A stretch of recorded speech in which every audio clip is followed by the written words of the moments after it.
सन 87 ਹੋਲੀਆਂ ਦੇ ਦਿਨ ਸੀ ਤੇ ਹੋਲੀਆਂ 'ਚ ਮੱਥਾ ਟੇਕਣ ਗਿਆ ਸੀ ਤਾਂ ਮੁੜ ਕੇ ਵਾਪਸ ਨਹੀਂ ਆਇਆ।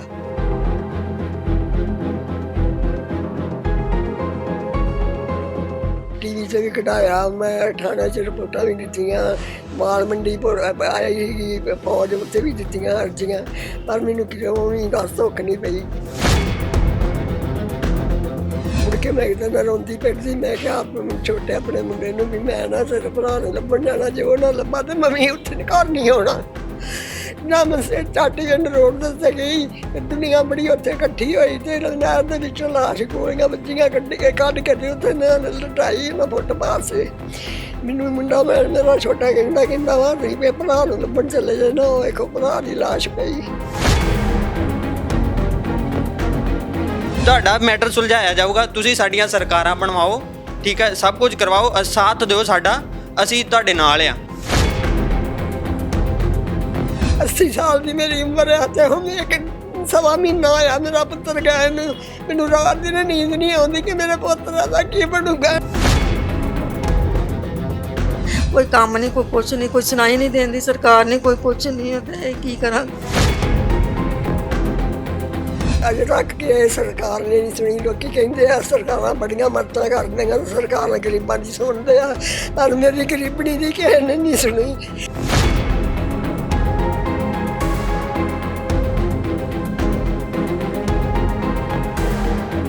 उम्मीद हैगी है कि सरकार देगी तो उम्मीद तो हैगी सी, बट जे सुन के ਇਹੋ ਜਿਹੇ ਹਾਲਾਤ ਦਿਖ ਰਹੇ ਆ ਕਿ ਅੱਜ ਉਮੀਦ ਬਣਦੀ ਨਹੀਂ ਹੈ। ਜੇ ਇੰਨੀ ਦੇਰ ਤੱਕ ਸੁਣਵਾਈ ਨਹੀਂ ਹੋਈ ਤੇ ਅੱਗੇ ਕੀ ਕਹਿ ਸਕਦੇ ਅਸੀਂ।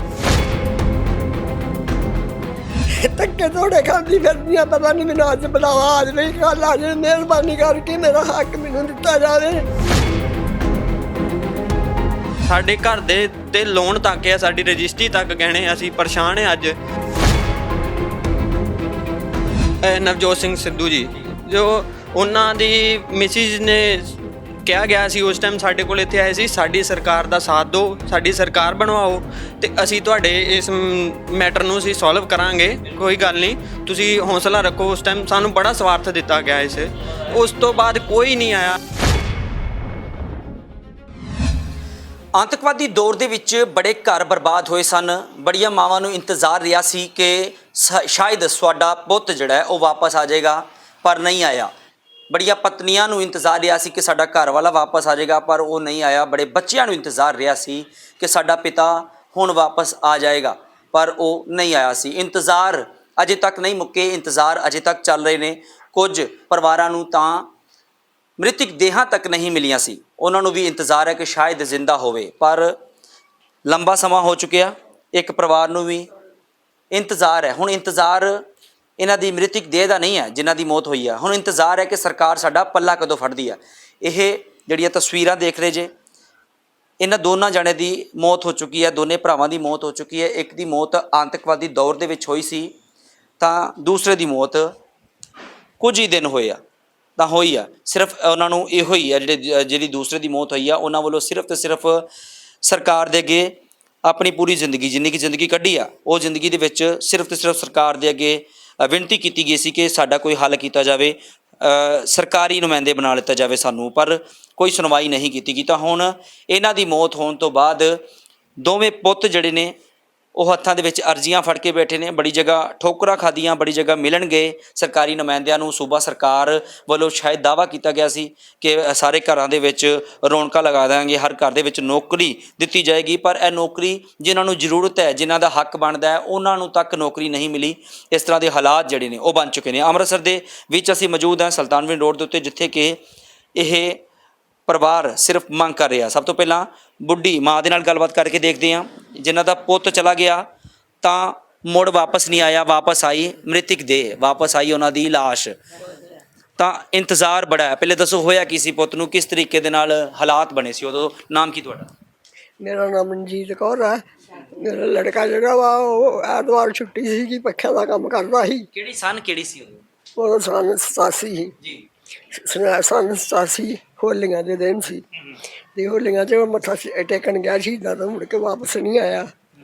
3-4 ਦਿਨ ਮੈਂ ਇਹਨੂੰ ਡੀਕਦੀ ਰਹੀ, ਉਹ ਨਹੀਂ ਘਰ ਆਇਆ।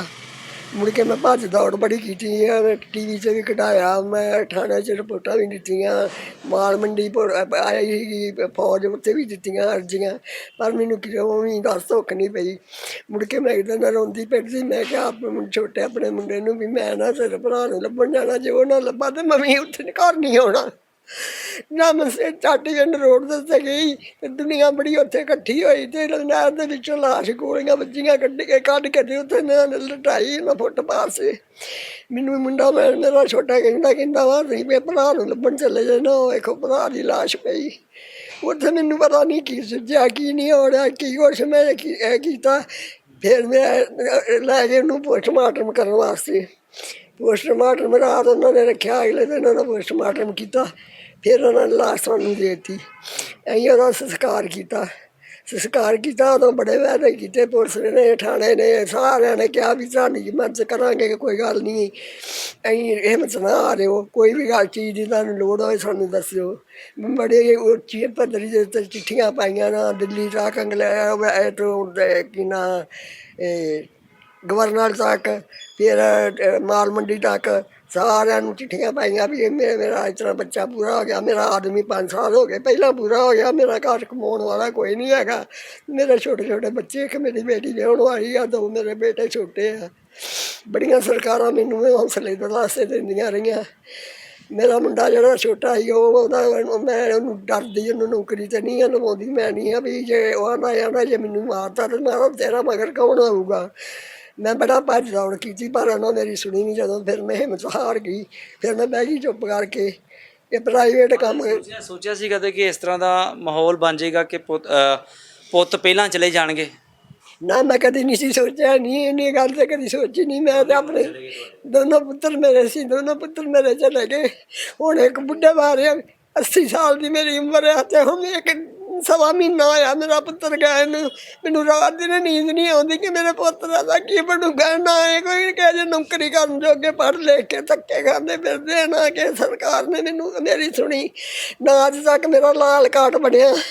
ਜੇ ਮੈਂ ਜਾਂਦੀ ਰਹੀ ਹਾਂ ਕਚਹਿਰੀ ਤੇ ਮੈਨੂੰ ਕਹਿਣਾ ਬੀਬੀ ਉਹ ਛੁੱਟੀ 'ਤੇ ਆ, ਜੇ ਮੈਂ ਫੇਰ ਜਾਣਾ ਫਲਾਣੇ ਦਿਨ ਆਈ ਫੇਰ ਜਾਣਾ, ਫੇਰ ਕਹਿਣਾ ਬੀਬੀ ਉਹਦੀ ਬਦਲੀ ਹੋ ਗਈ ਆ, ਬੀਬੀ ਕਿਸੇ ਨੂੰ ਲੈ ਗਿਆ ਕੌਣ ਸੀ ਤੂੰ, ਮੇਰਾ ਤੇ ਕੋਈ ਨਾ ਦੇਰ ਨਾ ਜੇਠ। ਸਿਰਫ ਖੱਜਲ ਖੁਆਰੀ ਦਾ ਹੀ ਸਾਹਮਣਾ ਕਰਨਾ ਪਿਆ। ਹਾਂਜੀ, ਖੱਜਲ ਖੁਆਰੀ ਦਾ ਮੈਨੂੰ ਸਾਹਮਣਾ ਕਰਨਾ ਪਿਆ। ਫਿਰ ਮੈਨੂੰ ਮਿਹਨਤ ਕਰਕੇ ਬੱਚਿਆਂ ਨੂੰ ਰੋਟੀ ਵੀ ਕਮਾ ਕੇ ਦੇਣੀ ਪੈਂਦੀ। ਮੈਂ ਸਿਲਾਈ ਦਾ ਕੰਮ ਕਰਦੀ ਸੀ, ਕਿ ਸਿਲਾਈ ਦਾ ਕੰਮ ਕਰਕੇ ਤੇ ਬੱਚਿਆਂ ਨੂੰ ਰੋਟੀ ਖਵਾਉਂਦੀ ਰਹੀ, ਕਿਰਾਏ 'ਤੇ ਮੈਂ ਰਹਿੰਦੀ ਸੀ ਮੇਰੀ। ਪਰ ਅੱਜ ਕੱਲ੍ਹ ਅਜੇ ਤੱਕ ਕਿ ਸਰਕਾਰ ਨੇ ਨਹੀਂ ਸੁਣੀ। ਲੋਕ ਕਹਿੰਦੇ ਆ ਸਰਕਾਰਾਂ ਬੜੀਆਂ ਮਦਦਾਂ ਕਰਦੀਆਂ, ਸਰਕਾਰਾਂ ਗਰੀਬਾਂ ਦੀ ਸੁਣਦੇ ਆ, ਪਰ ਮੇਰੀ ਗਰੀਬਣੀ ਦੀ ਕਿਸੇ ਨੇ ਨਹੀਂ ਸੁਣੀ। ਨਾ ਮੇਰੇ ਸਿਰ 'ਤੇ ਆਦਮੀ, ਨਾ ਮੇਰੇ ਤੋਂ ਮੈਂ ਪੁੱਤਰ ਰਹੇ, ਪੋਤਰੇ ਮੇਰੇ ਬੇਰੁਜ਼ਗਾਰ ਧੱਕੇ ਧੋੜੇ ਖਾਂਦੀ ਫਿਰਦੀਆਂ। ਪਤਾ ਨਹੀਂ ਮੈਨੂੰ ਅੱਜ ਬੁਲਾਵਾ ਅੱਜ ਨਹੀਂ ਕੱਲ੍ਹ ਆ ਜਾਵੇ। ਮਿਹਰਬਾਨੀ ਕਰਕੇ ਮੇਰਾ ਹੱਕ ਮੈਨੂੰ ਦਿੱਤਾ ਜਾਵੇ, ਮੇਰੇ ਬੱਚੇ ਦੀ ਨੌਕਰੀ ਜਿਹੜੀ ਮੇਰੇ ਇੱਕ ਬੱਚੇ ਨੂੰ ਦਿੱਤੀ ਜਾਵੇ। ਬਿਲਕੁਲ, ਇਹ ਪਰਿਵਾਰਿਕ ਮੈਂਬਰ ਜਿਹੜੇ ਨੇ ਨੌਕਰੀ ਦੀ ਮੰਗ ਕਰ ਰਹੇ ਆ। ਨੌਕਰੀ ਦੀ ਮੰਗ ਇਸ ਕਰਕੇ ਕਰ ਰਹੇ ਆ ਕਿ ਉਦੋਂ ਹਾਲਾਤ ਇਸ ਤਰ੍ਹਾਂ ਦੇ ਬਣੇ ਸੀ, ਸਰਕਾਰ ਵੱਲੋਂ ਕਿਹਾ ਗਿਆ ਸੀ ਕਿ ਹਰ ਇੱਕ ਨੂੰ ਨੌਕਰੀ ਦੇਵਾਂਗੇ, ਆਮ ਬੰਦੇ ਨੂੰ ਵੀ ਨੌਕਰੀ ਦੇਵਾਂਗੇ। ਇਸ ਤਰ੍ਹਾਂ ਦੀ ਗੱਲ ਸਰਕਾਰ ਵੱਲੋਂ ਕਹੀ ਗਈ ਸੀ ਜਦੋਂ ਸੂਬਾ ਸਰਕਾਰ ਬਣੀ ਸੀ, ਜਦੋਂ ਕਾਂਗਰਸ ਸਰਕਾਰ ਨੇ ਸੱਤਾ ਦੇ ਵਿੱਚ ਆਉਣਾ ਸੀ ਪੰਜਾਬ ਦੇ ਵਿੱਚ, ਤੇ ਉਹਨਾਂ ਨੇ ਕਿਹਾ ਸੀ ਕਿ ਹਰ ਘਰ 'ਚ ਨੌਕਰੀ ਦੇਵਾਂਗੇ। ਪਰ ਅੱਜ ਜਿਹਨੂੰ ਜ਼ਰੂਰਤ ਹੈ ਉਹਨੂੰ ਵੀ ਨੌਕਰੀ ਨਹੀਂ ਮਿਲਦੀ ਪਈ। ਕੀ ਕਹਿਣਾ ਚਾਹੁੰਦੇ ਜੇ? ਪੰਜਾਬ ਦੇ ਹਾਲਾਤ ਇਸ ਤਰ੍ਹਾਂ ਦੇ ਬਣ ਗਏ ਨੇ ਕਿ ਹਰ ਕੋਈ ਬਾਹਰ ਦਾ ਰੁੱਖ ਕਰ ਰਿਹਾ। ਕਾਰਨ ਕੀ ਮੰਨਦੇ ਹਾਂ ਅਸੀਂ ਕਿ ਇਹੋ ਹੀ ਕਾਰਨ ਹੈ ਕਿ ਕੰਮ ਨਹੀਂ ਮਿਲਦਾ? ਬਿਲਕੁਲ ਕੰਮ ਨਹੀਂ ਮਿਲਦਾ ਪਿਆ। ਕੁਝ ਸਰਕਾਰਾਂ ਦੇ ਵਾਅਦੇ ਦਿੱਤੇ ਨੇ ਆ ਜੀ, ਕਿ ਸਾਨੂੰ ਕਿਹਾ ਗਿਆ ਸੀ ਉਸ ਟਾਈਮ, ਕੈਪਟਨ ਸਰਕਾਰ ਨੇ ਕਿਹਾ ਸੀ ਕਾਰਡ, ਬੇਰੁਜ਼ਗਾਰੀ ਦਾ ਕਾਰਡ ਵੀ ਸੀ ਹੈ ਮੇਰੇ ਕੋਲ, ਮੈਂ ਉਸ ਟਾਈਮ ਉਹ ਵੀ ਫਿਲ ਕੀਤਾ ਹੈ ਆਪਣੇ ਇੱਥੇ। ਬਟ ਮੈਨੂੰ ਅੱਜ ਤੱਕ ਕਿਸੇ ਦਾ ਵੀ MLA ਤੱਕ, ਮੈਨੂੰ ਨਵਜੋਤ ਸਿੰਘ ਸਿੱਧੂ ਸਾਹਿਬ, ਉਹਨਾਂ ਦੀ ਹਲਕਾ ਕਿੰਨਾ ਦਾ ਵਾ? ਨਵਜੋਤ ਸਿੰਘ ਸਿੱਧੂ ਜੀ, ਜੋ ਉਹਨਾਂ ਦੀ ਮਿਸਿਜ਼ ਨੇ ਕਿਹਾ ਗਿਆ ਸੀ ਉਸ ਟਾਈਮ, ਸਾਡੇ ਕੋਲ ਇੱਥੇ ਆਏ ਸੀ, ਸਾਡੀ ਸਰਕਾਰ ਦਾ ਸਾਥ ਦਿਓ, ਸਾਡੀ ਸਰਕਾਰ ਬਣਵਾਓ ਤੇ ਅਸੀਂ ਤੁਹਾਡੇ ਇਸ ਮੈਟਰ ਨੂੰ ਅਸੀਂ ਸੋਲਵ ਕਰਾਂਗੇ, ਕੋਈ ਗੱਲ ਨਹੀਂ, ਤੁਸੀਂ ਹੌਸਲਾ ਰੱਖੋ। ਉਸ ਟਾਈਮ ਸਾਨੂੰ ਬੜਾ ਸਵਾਰਥ ਦਿੱਤਾ ਗਿਆ ਇਸ। ਉਸ ਤੋਂ ਬਾਅਦ ਕੋਈ ਨਹੀਂ ਆਇਆ, ਸਾਡੇ ਮੁਹੱਲੇ ਤੱਕ ਵੀ MLA ਸਾਹਿਬ ਨਹੀਂ ਵਜੇ। 4.5 ਸਾਲ ਹੋ ਗਏ, ਸਾਨੂੰ ਕਿਸੇ ਦਾ ਸਾਥ ਨਹੀਂ ਦਿੱਤਾ। ਇੰਨੀਆਂ ਸਰਕਾਰਾਂ ਆਈਆਂ ਗਈਆਂ, ਇੰਨੇ ਗਏ, ਕਿਸੇ ਨੇ ਸਾਡਾ ਸਾਥ ਨਹੀਂ ਦਿੱਤਾ। ਅਸੀਂ ਅੱਜ ਬੇਰੁਜ਼ਗਾਰ ਹਾਂ, ਠੀਕ ਹੈ ਜੀ। ਸਾਡੀਆਂ ਪੜ੍ਹਾਈਆਂ ਦੇ ਬੇਸ 'ਤੇ ਸਾਨੂੰ ਸਾਡਾ ਬੇਰੁਜ਼ਗਾਰ ਜੋਬ ਹੋਏ ਹਾਂ। ਅਸੀਂ ਕਿੰਨੀ ਪੜ੍ਹੇ? ਅਸੀਂ +2 ITI ਡਿਪਲੋਮਾ ਕਰਕੇ, ਮੈਂ ਹੁਣੇ ਕੰਪਲੀਟ ਕਰਕੇ ਹਟਿਆ ਵਾਂ। ਮੇਰਾ ਬ੍ਰਦਰ ਆ, ਠੀਕ ਹੈ ਜੀ, ਵੱਡਾ ਮੇਰੇ ਤੋਂ, ਉਹ ਵੀ ਹੁਣੇ ਪੜ੍ਹਾਈ ਕਰਦਾ ਜੀ, ਉਹਨੇ ਵੀ ITI ਡਿਪਲੋਮਾ ਕਰਕੇ ਆਪਣੀ ਆਈਲੈਟ ਦਾ ਕਰਦਾ, ਵਿੱਚ ਫਾਦਰ ਸਾਹਿਬ ਦੀ ਡੈਥ ਹੋਣ ਦੇ ਕਾਰਨ ਅਸੀਂ ਅੱਜ ਬੇਰੁਜ਼ਗਾਰ ਹੋਏ ਆ। ਸਾਡੇ ਘਰ ਦੇ ਤੇ ਲੋਨ ਤੱਕ ਆ, ਸਾਡੀ ਰਜਿਸਟਰੀ ਤੱਕ ਗਹਿਣੇ, ਅਸੀਂ ਪਰੇਸ਼ਾਨ ਹਾਂ ਅੱਜ ਕਿ ਸਾਨੂੰ ਜੋ ਸਾਡੇ ਗ੍ਰੈਂਡ ਮਦਰ ਨੂੰ, ਦਾਦੀ ਜੀ ਨੂੰ, ਸਾਡੇ ਨੂੰ ਸਵਾਰਥ ਦਿੱਤਾ ਗਿਆ ਸੀ ਕਿ ਇੱਕ ਫੈਮਿਲੀ ਮੈਂਬਰ ਨੂੰ ਨੌਕਰੀ ਦਿੱਤੀ ਜਾਵੇ, ਜਾਂ ਉਸ ਟਾਈਮ ਉਹਨਾਂ ਨੂੰ ਲਾਲ ਕਾਰਡ ਦਾ ਕਿਹਾ ਗਿਆ ਸੀ ਕਿ ਤੁਹਾਨੂੰ ਉਹਨਾਂ ਦਾ ਮੁਆਵਜ਼ਾ ਮਿਲੂਗਾ, ਹਲੇ ਤੱਕ ਕਿਸੇ ਸਰਕਾਰ ਨੇ ਸਾਡਾ ਸਾਥ ਨਹੀਂ ਦਿੱਤਾ। ਅਸੀਂ ਅੱਜ ਇਹੀ ਦਰਖਾਸਤ ਕਰਦੇ ਹਾਂ, ਇੰਨੀਆਂ ਸਰਕਾਰਾਂ ਆਈਆਂ, ਇੰਨੀਆਂ ਗਈਆਂ, ਤੇ ਸਾਡਾ ਸਾਥ ਦਿੱਤਾ ਜਾਵੇ। ਅਸੀਂ ਬੇਰੁਜ਼ਗਾਰ ਹਾਂ ਇਸ ਟਾਈਮ। ਸਰਟੀਫਿਕੇਟ ਕਿਸ ਚੀਜ਼ ਦੇ ਫੜੇ? ਦੇਖੋ ਡੈਥ ਸਰਟੀਫਿਕੇਟ ਆ ਜੀ ਮੇਰੇ, ਠੀਕ ਹੈ ਜੀ। ਮੇਰੇ ਮਦਰ ਜਾਂ ਪੂਰਾ ਉਹਨਾਂ ਦੇ ਨਾਲ ਮੈਰਿਜ ਦਾ ਪੂਰਾ ਕੀਤਾ ਗਿਆ ਸੀ ਮੇਰੇ, ਇਸ ਟਾਈਮ ਚਲੋ ਤਾਊ ਜੀ ਸੀ ਮੇਰੇ, ਬਟ ਉਸ ਟਾਈਮ ਮੇਰੇ ਮਦਰ ਦੇ father husband he C, but ਉਹਨਾਂ ਦੇ ਆ ਦੇਖੋ ਇੱਕ ਇੱਕ ਡਾਕੂਮੈਂਟ ਪਿਆ, ਜਦ ਕਿ ਲਿਖ ਕੇ ਵੀ ਦਿੱਤਾ ਗਿਆ ਸਾਨੂੰ, ਆ ਦੇਖੋ ਕਿ ਉਸ ਟਾਈਮ ਤੁਹਾਡੀ ਪੂਰੀ ਸੁਣਵਾਈ ਹੋਏਗੀ। ਦੇਖੋ ਆ ਦੇਖੋ ਮੇਰੇ ਕੋਲ ਡੈਥ ਸਰਟੀਫਿਕੇਟ ਵੀ ਆ, ਪੋਸਟਮਾਰਟਮ ਰਿਪੋਰਟ ਤੱਕ ਵੀ ਆ ਦੇਖੋ ਬੀ ਡਿਵੀਜ਼ਨ ਥਾਣੇ ਦੇ ਵਿੱਚੋਂ ਲਿਖਿਆ ਆ, ਦੇਖੋ ਅਰਜੀ ਉਹਨਾਂ ਦੇ ਬਕਾਇਦਾ, ਦੇਖੋ ਸਾਈਨ ਤੱਕ SHO ਸਾਹਿਬ ਦੇ, ਆ ਦੇਖੋ ਸਾਰਾ ਕੁਝ ਡਿਟੇਲ ਦਿੱਤੀ ਗਈ ਹੈ ਸਾਨੂੰ, ਬਟ ਠੀਕ ਹੈ ਅੱਜ ਤੱਕ ਸਾਡਾ ਕੋਈ ਸਾਥ ਨਹੀਂ ਦਿੱਤਾ ਗਿਆ। ਉਸ ਟਾਈਮ ਆ ਦੇਖੋ ਪੋਸਟਮਾਰਟਮ ਦੀ ਰਿਪੋਰਟ ਆ ਸਾਡੇ ਕੋਲ, ਠੀਕ ਹੈ ਜੀ, ਸਭ ਕੁਝ ਸਾਡੇ ਕੋਲ ਪਿਆ ਵਾ। ਮੈਂ ਉੱਪਰ ਤੱਕ ਜਾਖੜ ਸਾਹਿਬ ਤੱਕ ਵੀ ਹੋ ਗਿਆ, ਦੇਖੋ ਮੈਂ ਤੁਹਾਨੂੰ ਦਿਖਾਣਾ, ਮਗਰ ਮੇਰੀ ਇਹੀ ਕਿਹਾ ਗਿਆ ਕਿ ਤੁਹਾਡਾ ਮੈਟਰ ਸੁਲਝਾਇਆ ਜਾਊਗਾ, ਤੁਸੀਂ ਸਾਡੀਆਂ ਸਰਕਾਰਾਂ ਬਣਵਾਓ, ਠੀਕ ਹੈ, ਸਭ ਕੁਝ ਕਰਵਾਓ, ਸਾਥ ਦਿਓ ਸਾਡਾ, ਅਸੀਂ ਤੁਹਾਡੇ ਨਾਲ ਆ। ਮਗਰ ਅੱਜ ਤੱਕ ਵੀ ਕੋਈ ਮੇਰੀ ਸੁਣਵਾਈ ਨਹੀਂ ਹੋਈ, ਕੋਈ ਕੁਝ ਨਹੀਂ ਹੋਇਆ। ਮੈਂ ਸਿੱਧੂ ਸਾਹਿਬ ਦੇ ਅੱਗੇ PA ਸਾਹਿਬ ਨਾਲ ਵੀ ਗੱਲ ਕੀਤੀ, ਸਾਨੂੰ ਮਿਲਾਇਆ ਜਾਵੇ, ਸਾਨੂੰ ਬਿਠਾ ਕੇ ਉਹਨਾਂ ਨਾਲ ਕਰਾਇਆ ਜਾਵੇ, ਠੀਕ ਹੈ। ਸਾਡੇ ਪਰਿਵਾਰ ਦੇ ਹਾਲਾਤ ਬਹੁਤ ਬੁਰੇ ਚੱਲਣ ਦੇ ਇਸ ਟਾਈਮ, ਮਗਰ ਸਾਡੀ ਕਿਸੇ ਨੇ ਸਾਰ ਨਹੀਂ ਪੁੱਛੀ। ਅਸੀਂ ਅੱਜ ਬੇਰੁਜ਼ਗਾਰ ਹਾਂ, ਬਹੁਤ ਪਰੇਸ਼ਾਨ ਹਾਂ। ਸਾਡੇ ਘਰ ਦੇ ਉੱਤੇ ਰਜਿਸਟਰੀ ਸਾਡੀ ਗਹਿਣੇ ਰੱਖੀ। ਸਭ ਕੁਝ ਜਦੋਂ ਗਏ ਸੀਗੇ ਉਹਨਾਂ ਨੇ ਕੀ ਦਿਲਾਸਾ ਦਿੱਤਾ? ਦਿਲਾਸਾ ਦਿੱਤਾ ਸੀ ਕਿ ਅਸੀਂ ਤੁਹਾਡਾ ਮੈਟਰ ਸੁਲਝਾਵਾਂਗੇ। ਮੈਂ ਉਹਨਾਂ ਦੀ ਲੈਟਰ ਤੱਕ ਉਹਨਾਂ ਨੂੰ ਦੇਣ ਤੱਕ ਕੀਤੀ ਹੈ। ਚਲੋ ਮੇਰੀ ਲੈਟਰ ਨਹੀਂ ਲਿੱਤੀ ਉਹਨਾਂ ਨੇ, ਮਗਰ ਮੈਂ ਡਾਕਟਰ ਰਾਜਕੁਮਾਰ ਵੇਰਕਾ ਜੀ ਤੇ DC ਸਾਹਿਬ ਦੇ ਵੀ ਪੇਸ਼ ਹੋਇਆ। ਉਹਨਾਂ ਦੇ PA ਸਾਹਿਬ ਨੇ ਵੀ ਮੈਨੂੰ ਇਹੀ ਕਿਹਾ ਕਿ ਤੁਸੀਂ ਉੱਪਰ ਤੱਕ ਸ਼ਾਇਦ ਪੇਸ਼ ਹੋ ਜਾਓ, ਤੁਹਾਡੀ ਸੁਣਵਾਈ ਹੋ ਜੇ। ਮਗਰ ਸੁਣਵਾਈ ਕਿਤੋਂ, ਵੱਡੇ ਲੀਡਰਾਂ ਨੂੰ ਮਿਲਣ ਹੀ ਨਹੀਂ ਦਿੰਦੇ ਸਾਨੂੰ। ਕੀ ਕਰੀ, ਆਮ ਬੰਦੇ ਦੀ ਵੈਲਿਊ ਹੀ ਨਹੀਂ ਉਸ ਚੀਜ਼ ਦੇ ਵਿੱਚ। ਅਸੀਂ ਬੜਾ ਪਰੇਸ਼ਾਨ ਹਾਂ ਜੀ, ਸਾਡੀ ਸੁਣਵਾਈ ਕੀਤੀ ਜਾਵੇ। ਅਸੀਂ ਅੱਜ ਬੇਰੁਜ਼ਗਾਰ ਹਾਂ। ਅਸੀਂ ਸਰਕਾਰ ਦੇ ਅੱਗੇ ਇਹੀ ਹੱਥ ਬੰਨ੍ਹ ਕੇ ਬੇਨਤੀ ਕਰਦੇ ਹਾਂ ਕਿ ਸਾਡੀ ਇਸ ਮੈਟਰ ਤੇ ਸਾਡਾ ਕੋਈ ਸੁਣਵਾਈ ਹੋਈ। ਬਿਲਕੁਲ ਲੀਡਰ ਵੱਡੇ ਨਹੀਂ ਹੈ, ਵੱਡੀ ਜਨਤਾ ਹੈ। ਇਹ ਗੱਲ ਸਾਨੂੰ ਸਮਝਣੀ ਪਏਗੀ। ਜੇਕਰ ਅਸੀਂ ਇਹ ਗੱਲ ਸਮਝ ਜਾਵਾਂਗੇ ਤਾਂ ਸ਼ਾਇਦ ਆਉਣ ਵਾਲੇ ਸਮੇਂ ਦੇ ਵਿੱਚ ਸਾਨੂੰ ਦਿੱਕਤਾਂ ਪਰੇਸ਼ਾਨੀਆਂ ਦਾ ਸਾਹਮਣਾ ਨਹੀਂ ਕਰਨਾ ਪਏਗਾ। ਜਿੱਦਾਂ ਹੀ ਇਲੈਕਸ਼ਨ ਆਉਂਦੇ ਨੇ, ਜਿੱਦਾਂ ਹੀ ਚੋਣਾਂ ਆਉਂਦੀਆਂ ਨੇ, ਤਾਂ ਉਸੇ ਵਕਤ ਹਰ ਲੀਡਰ ਹਰ ਘਰ ਦੇ ਵਿੱਚ ਪਹੁੰਚਦਾ ਹੈ, ਹੱਥ ਜੋੜ ਕੇ ਕਹਿੰਦਾ ਕਿ ਮੈਨੂੰ ਵੋਟਾਂ ਦੇਵੋ। ਜਿੱਦਾਂ ਹੀ ਵੋਟਾਂ ਦੇ ਵਿੱਚ ਜਿੱਤ ਪ੍ਰਾਪਤ ਹੁੰਦੀ ਹੈ ਤਾਂ ਉਸ ਤੋਂ ਬਾਅਦ ਲੋਕਾਂ ਦੀ ਸਾਰ ਨਹੀਂ ਲਿੱਤੀ ਜਾਂਦੀ। ਕੀ ਕਹਿਣਾ ਚਾਹੁੰਦੇ ਜੀ ਭੈਣ ਜੀ, ਤੁਹਾਡਾ ਕੀ ਨਾਮ ਹੈ? ਮੇਰਾ ਨਾਮ ਜਸਵਿੰਦਰ ਕੌਰ। ਪਹਿਲਾਂ ਕਿਸ ਤਰੀਕੇ ਦੇ ਹਾਲਾਤ ਸੀ? ਕਹਿੰਦੇ ਪਹਿਲੇ ਤੁਹਾਡਾ ਰਿਸ਼ਤਾ ਇੱਧਰ ਹੋਇਆ ਸੀ, ਮੁੜ ਕੇ ਫਿਰ ਇਹਨਾਂ ਦੀ ਮੌਤ ਹੋ ਗਈ, ਫਿਰ ਇੱਧਰ ਹੋ ਗਿਆ, ਕੀ ਹੋਇਆ ਸੀ? ਮੇਰਾ ਰਿਸ਼ਤਾ ਇਹਨਾਂ ਨਾਲ ਹੋਇਆ, ਪਹਿਲਾਂ ਹੋਇਆ ਸੀ ਤੇ 1 ਮਹੀਨੇ ਬਾਅਦ ਇਹਨਾਂ ਦੀ ਡੈਥ ਹੋ ਗਈ। ਫਿਰ ਮੇਰੇ ਮਾਂ-ਬਾਪ ਨੇ ਸਾਰੇ ਪਿਆਰ ਪੂਰਨ ਨਾਲ ਇਹਨਾਂ ਨਾਲ ਫਿਰ ਸ਼ਾਦੀ ਕਰ ਦਿੱਤੀ। ਅੱਤਵਾਦੀਆਂ ਨੇ ਇਹਨਾਂ ਨੂੰ ਮਾਰ ਦਿੱਤਾ ਹੈ ਤੇ ਬਾਅਦ ਵਿੱਚ ਉਹਨਾਂ ਨੇ ਪਿਆਰ ਪੂਰ ਦੇ ਨਾਲ ਸਾਰਿਆਂ ਨੂੰ ਕਹਿ ਕੂ ਕੇ ਇਹਨਾਂ ਦਾ ਰਿਸ਼ਤਾ ਕਰ ਦਿੱਤਾ। ਗਾੜੀ ਬੱਚੇ ਹੁਣ ਬੱਚੇ ਹੋ ਗਏ, ਹੁਣ ਜਵਾਨ ਹੋ ਗਏ, ਵਿਚਾਰੇ ਰੋਂਦੇ ਫਿਰਦੇ, ਭੜਕਦੇ ਫਿਰਦੇ ਆ। ਕੋਈ ਕੰਮ ਨਹੀਂ, ਕੋਈ ਕੁਛ ਨਹੀਂ, ਕੋਈ ਸੁਣਾਈ ਨਹੀਂ ਦਿੰਦੀ ਸਰਕਾਰ ਨੇ, ਕੋਈ ਕੁਛ ਨਹੀਂ। ਤੇ ਕੀ ਕਰਾਂਗੇ? ਗੁਜ਼ਾਰਾ ਕਿਸ ਤਰ੍ਹਾਂ ਚੱਲਦਾ ਪਿਆ? ਘਰ ਦਾ ਗੁਜ਼ਾਰਾ ਕਿਸ ਤਰ੍ਹਾਂ ਚੱਲਦਾ? ਰੋਟੀ ਇਸ ਤਰ੍ਹਾਂ ਕਰਾਇਆ ਕਰੂਆ, ਮਾੜਾ ਮੋਟਾ ਤੱਕ ਖਾਂਦੇ, ਧੱਕਿਆਂ ਧੁੱਕਿਆਂ ਨਾਲ ਖਾਂਦੇ ਰੋਟੀ। ਰੋਟੀ ਖਾਣਾ ਥੋੜੀ ਕੋਈ ਹੈ ਸਾਡੇ ਵੱਲ, ਕੰਮ ਕਾਰ ਕੋਈ ਨਹੀਂ ਅਜੇ ਹੈਗਾ। ਇਸ ਤਰ੍ਹਾਂ ਵੇਲੇ ਤੁਰੇ ਪੈਂਦੇ, ਮਾੜਾ ਮੋਟਾ ਜਿਹਾ ਕੋਈ ਗੁਜ਼ਾਰਾ ਕਰ ਲਈਦਾ ਵਾ। ਤਾਂ ਇੱਕ ਪਾਸੇ ਕਾਰੋਬਾਰ ਨੇ ਮਾਰ ਦਿੱਤਾ, ਪਹਿਲਾਂ ਹੀ ਕਰੋਨਾ ਨੇ ਮਾਰਿਆ, ਬੜੀ ਦੁਨੀਆ ਬੇਰੁਜ਼ਗਾਰ ਹੋ ਗਈ ਹੈ। ਤਾਂ ਦੂਸਰੇ ਪਾਸੇ ਜਦੋਂ ਇਸ ਤਰ੍ਹਾਂ ਦੇ ਹਾਲਾਤ ਨਜ਼ਰ ਆਉਂਦੇ ਨੇ ਤਾਂ ਸ਼ਰਮ ਆਉਂਦੀ ਹੈ, ਸਰਕਾਰ ਦੇ ਉੱਤੇ ਵੀ ਸ਼ਰਮ ਆਉਂਦੀ ਹੈ ਕਿ ਇਸ ਤਰ੍ਹਾਂ ਦੇ ਹਾਲਾਤ ਕਿਉਂ ਬਣਦੇ ਨੇ। ਕਿ ਸਾਨੂੰ ਹੱਕ ਨਹੀਂ ਕਿ ਅਸੀਂ ਸਰਕਾਰਾਂ ਦੇ ਕੁਝ ਨੁਮਾਇੰਦਿਆਂ ਨਾਲ ਜਾ ਕੇ ਗੱਲ ਕਰ ਸਕੀਏ? ਕਿ ਸਾਨੂੰ ਮਿਲਣ ਦਾ ਹੱਕ ਵੀ ਨਹੀਂ ਹੈ? ਬਾਹਰ ਖੜਾ PA ਕਹਿ ਦਿੰਦਾ ਹੈ ਕਿ ਤੁਸੀਂ ਇੱਥੇ ਨਾ ਮਿਲੋ, ਤੁਸੀਂ ਕਿਸੇ ਹੋਰ ਪਾਸੇ ਜਾਓ। ਇਸ ਤਰ੍ਹਾਂ ਦੀਆਂ ਗੱਲਾਂ ਸੁਣਨ ਨੂੰ ਮਿਲਦੀਆਂ ਨੇ। ਪਰ ਹੈਰਾਨਗੀ ਦੀ ਗੱਲ ਇਹ ਹੈ ਕਿ ਸਾਡੀਆਂ ਵੋਟਾਂ ਦੇ ਨਾਲ ਹੀ ਜਿੱਤ ਪ੍ਰਾਪਤ ਹੁੰਦੀ ਹੈ ਤਾਂ ਉਸ ਤੋਂ ਬਾਅਦ ਕੁਰਸੀਆਂ ਮਿਲਦੀਆਂ ਨੇ। ਤਾਂ ਜੇ ਇਸ ਤਰ੍ਹਾਂ ਦੇ ਹਾਲਾਤ ਹੋਣਗੇ ਤਾਂ ਕਿਸ ਤਰੀਕੇ ਦੇ ਨਾਲ ਅਸੀਂ ਸਿਸਟਮ ਜੀਵਾਂਗੇ? ਆਪਣੇ ਆਪ ਨੂੰ ਕਿਸ ਤਰ੍ਹਾਂ ਅਸੀਂ ਪਟਰੀ ਉੱਤੇ ਲੈ ਕੇ ਆਵਾਂਗੇ? ਹੁਣ ਅਸੀਂ ਮੰਗ ਕੀ ਕਰਦੇ ਹਾਂ, ਚਾਹੁੰਦੇ ਕੀ? ਅਸੀਂ ਕਾਰੋਬਾਰ ਕੋਈ ਵੀ ਮਿਲ ਜਾਵੇ, ਰੋਟੀ ਪਾਣੀ ਚੱਲ ਜੇ, ਇਹ ਚੀਜ਼ ਚਾਹੁੰਦੇ ਹਾਂ ਜੀ। ਅਸੀਂ ਇਹੀ ਚਾਹੁੰਦੇ ਹਾਂ ਕਿ ਸਾਡੇ ਪੜ੍ਹਾਈ ਦੇ ਬਿਹੇਵੀਅਰ ਤੇ ਅਸੀਂ ਇਹ ਨਹੀਂ ਕਹਿੰਦੇ ਸਾਨੂੰ ਉਸ ਟਾਈਮ ਦੀਆਂ ਨੌਕਰੀਆਂ, ਉਸ ਟਾਈਮ ਤੇ ਲੋਕਾਂ ਨੂੰ ਨੌਕਰੀਆਂ ਦਿੱਤੀਆਂ ਹੀ ਨਹੀਂ ਗਈਆਂ ਹਾਲੇ ਤੱਕ। ਬਹੁਤ ਪਰੇਸ਼ਾਨ ਆ ਸਾਨੂੰ, ਸਾਡੀ ਪੜ੍ਹਾਈ ਦੇ ਬਿਹੇਵੀਅਰ ਤੇ ਕਿਸੇ ਕਾਬਲੀਅਤ ਦੇ ਤੌਰ ਤੇ ਜੋ ਮਰਜ਼ੀ ਸਾਨੂੰ, ਅਸੀਂ ਮਿਹਨਤ ਤੋਂ ਨਹੀਂ ਡਰਦੇ, ਸਾਨੂੰ ਜਿਹੜੇ ਮਰਜ਼ੀ ਕੰਮ ਕਰਵਾ ਲਓ, ਮਗਰ ਸਾਨੂੰ ਸਾਡੀ ਪੜ੍ਹਾਈ ਦੇ ਬਿਹੇਵੀਅਰ ਤੇ ਸਾਡਾ ਰੋਜ਼ਗਾਰ ਦਿੱਤਾ ਜਾਵੇ, ਥੋੜਾ ਬਹੁਤ ਸਾਡੇ ਘਰ ਪਰਿਵਾਰ ਦਾ ਰੋਜ਼ਗਾਰ ਚੱਲ ਜੇ। ਅਸੀਂ ਇਹ ਹੀ ਸਰਕਾਰ ਅੱਗੇ ਹੱਥ ਬੰਨ੍ਹ ਕੇ ਬੇਨਤੀ ਕਰਦੇ ਹਾਂ ਕਿ ਸਾਨੂੰ ਸਾਡੇ ਪੜ੍ਹਾਈ ਦੇ ਬਿਹੇਵੀਅਰ ਤੇ ਜਿਸ ਤਰ੍ਹਾਂ ਦੀ ਪੜ੍ਹਾਈ ਦਾ ਉਸੇ ਹਿਸਾਬ ਨਾਲ ਸਾਨੂੰ ਕੋਈ ਨੌਕਰੀ ਪੇਸ਼ਾ ਦਿੱਤਾ ਜਾਵੇ, ਤਾਂ ਜੋ ਅਸੀਂ ਆਪਣੇ ਘਰ ਦਾ ਗੁਜ਼ਾਰਾ ਲਾ ਸਕੀਏ ਜਾਂ ਆਪਣੇ ਕਰਜ਼ੇ ਲਾ ਸਕੀਏ। ਜਿਸ ਹਿਸਾਬ ਨਾਲ ਉਮੀਦ ਹੈਗੀ ਹੈ ਕਿ ਸਰਕਾਰ ਦੇਗੀ ਤੁਹਾਨੂੰ? ਉਮੀਦ ਤੇ ਹੈਗੀ ਸੀ, ਬਟ ਜੇ ਸੁਣ ਕੇ ਇਹੋ ਜਿਹੇ ਹਾਲਾਤ ਦਿਖ ਰਹੇ ਆ ਕਿ ਅੱਜ ਉਮੀਦ ਬਣਦੀ ਨਹੀਂ ਹੈ। ਜੇ ਇੰਨੀ ਦੇਰ ਤੱਕ ਸੁਣਵਾਈ ਨਹੀਂ ਹੋਈ ਤੇ ਅੱਗੇ ਕੀ ਕਹਿ ਸਕਦੇ ਅਸੀਂ? ਸੁਣਵਾਈ ਕਿੰਨੇ ਸਾਲ ਹੋ ਚੁੱਕੇ ਨੇ ਤੁਹਾਨੂੰ ਇਸੇ ਤਰੀਕੇ ਦੇ ਨਾਲ ਤੁਹਾਡੇ ਪਰਿਵਾਰ ਨੂੰ ਧੱਕੇ ਤੋੜੇ ਖਾਂਦੇ? 50-60 ਸਾਲ ਹੋ ਚੁੱਕੇ ਆ ਜੀ।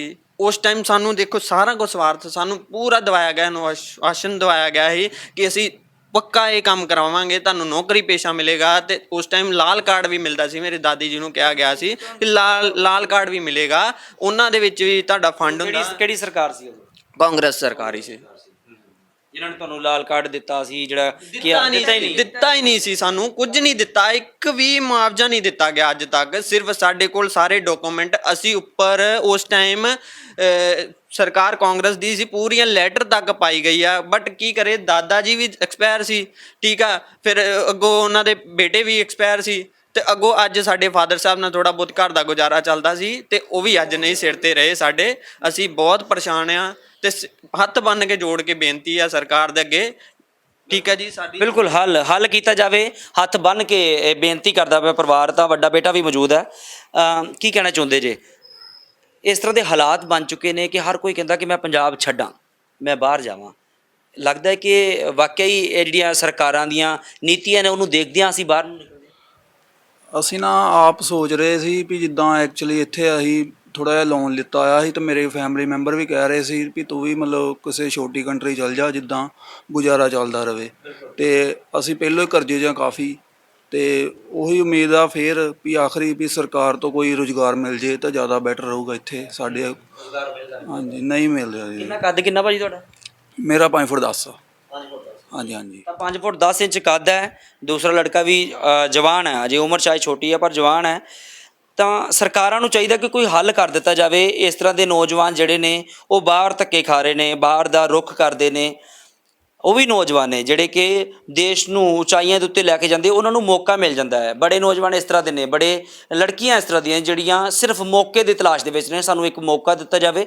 ਜੇਕਰ ਸਾਨੂੰ ਮੌਕਾ ਮਿਲਦਾ ਤਾਂ ਅਸੀਂ ਦੇਸ਼ ਦੇ ਝੰਡੇ ਨੂੰ ਉੱਪਰ ਤੱਕ ਲੈ ਕੇ ਜਾਵਾਂਗੇ, ਪਰ ਸਾਨੂੰ ਮੌਕਾ ਤੇ ਦਿਓ, ਸਾਨੂੰ ਪਤਾ ਤੇ ਲੱਗੇ ਕਿ ਅਸੀਂ ਸਰਕਾਰ ਵਾਸਤੇ ਕੁਝ ਕਰਨਾ ਹੈ। ਵੈਸੇ ਘਰ ਬੈਠੇ ਅਸੀਂ ਕੀ ਕੁਝ ਕਰ ਸਕਦੇ ਹਾਂ ਇਹ ਕੋਈ ਖਾਸ ਨਹੀਂ ਅਸੀਂ ਦੱਸ ਸਕਦੇ, ਪਰ ਫਿਲਹਾਲ ਜੇਕਰ ਮੌਕਾ ਦਿੱਤਾ ਜਾਂਦਾ ਤਾਂ ਫਿਰ ਵੱਡਾ ਇੱਕ ਤਗਮਾ ਵੀ ਜਿੱਤਣ ਦੀ ਜਿਹੜੇ ਹੌਸਲੇ ਰੱਖਦੇ ਨੇ ਸਾਡੇ ਜਿਹੜੇ ਨੌਜਵਾਨ ਨੇ ਪੰਜਾਬ ਦੇ। ਪਰ ਸਰਕਾਰ ਵੱਲੋਂ ਕੋਈ ਵੀ ਹੌਸਲਾ ਦੇਣ ਵਾਲੀ ਗੱਲ ਨਹੀਂ ਕੀਤੀ ਗਈ। ਸਿਰਫ ਤੇ ਸਿਰਫ ਇਹੋ ਹੀ ਕਿਹਾ ਗਿਆ ਹੈ ਕਿ ਅੱਜ ਨਹੀਂ ਕੱਲ੍ਹ ਤੁਹਾਡਾ ਹੱਲ ਜ਼ਰੂਰ ਹੋ ਜਾਏਗਾ। ਇਸ ਗੱਲ ਨੂੰ ਸੁਣਦਿਆਂ ਕਰੀਬ 60 ਸਾਲ ਬੀਤ ਚੁੱਕੇ ਨੇ ਇਸ ਪਰਿਵਾਰ ਨੂੰ, ਤੇ ਅੱਜ ਪਰਿਵਾਰ ਹਿੰਮਤ ਹਾਰ ਚੁੱਕਿਆ। ਅੱਜ ਪਰਿਵਾਰ ਵੱਲੋਂ ਸਿਰਫ ਇਹ ਕਿਹਾ ਜਾ ਰਿਹਾ ਕਿ ਹੁਣ ਛੋਟਾ ਮੋਟਾ ਰੋਜ਼ਗਾਰ ਦੇ ਦਿੱਤਾ ਜਾਵੇ। ਸਾਨੂੰ ਸਾਡੇ ਜਿਹੜੇ ਪਰਿਵਾਰਿਕ ਮੈਂਬਰ ਦੀ ਮੌਤ ਹੋਈ ਹੈ ਆਤੰਕਵਾਦੀ ਦੇ ਮਾਹੌਲ ਦੇ ਵਿੱਚ, ਸਾਨੂੰ ਉਹਦੀ ਨੌਕਰੀ ਚਾਹੇ ਨਾ ਦਿਓ, ਪਰ ਸਾਡੀ ਕਾਬਲੀਅਤ ਦੇ ਸਿਰ ਦੇ ਉੱਤੇ ਸਾਨੂੰ ਨੌਕਰੀ ਜ਼ਰੂਰ ਦਿੱਤੀ ਜਾਵੇ। ਹੁਣ ਦੇਖਦੇ ਹਾਂ ਕਿ ਸਰਕਾਰ ਤੱਕ ਇਹ ਆਵਾਜ਼ ਪਹੁੰਚਦੀ ਹੈ ਜਾਂ ਫਿਰ ਬਾਕੀ ਫਾਈਲਾਂ ਵਾਂਗਰ, ਬਾਕੀ ਖਬਰਾਂ ਵਾਂਗਰ ਇਹ ਵੀ ਖਬਰ ਦਬ ਕੇ ਹੀ ਰਹਿ ਜਾਏਗੀ ਜਾਂ ਫਿਰ ਫਾਈਲ ਦਬ ਕੇ ਹੀ ਰਹਿ ਜਾਏਗੀ। ਕੈਮਰਾਮੈਨ ਦਲੀਪ ਦੇ ਨਾਲ ਸੁਖਚੈਨ ਸਿੰਘ, ਡੇਲੀ ਪੋਸਟ ਪੰਜਾਬੀ, ਅੰਮ੍ਰਿਤਸਰ।